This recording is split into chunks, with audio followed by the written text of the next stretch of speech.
Kamusta mga taong bayan? Andito na naman ako. Sa araw na to, gagawa tayo ng tomahawk cut. Isa ito sa mga cut na dapat matutunan ng bawat butcher. Hindi lang sa lakas ng hiwa, kundi sa hilig mo sa art.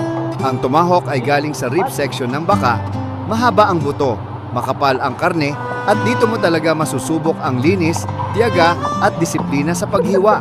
Hindi lang basta hiwa to, pinapakita nito kung gaano kakaingat at karespeto sa karne.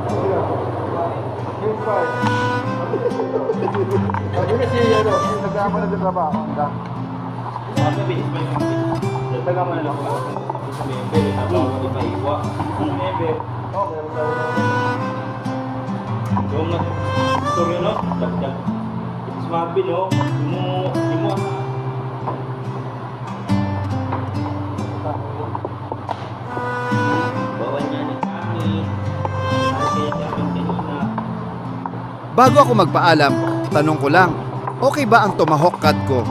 Kung may suggestion kayo, comment lang sa comment section. Malaking tulong yan para sa improvement ko at magandang hiwa. Maraming salamat mga taong bayan. Hanggang sa susunod ulit.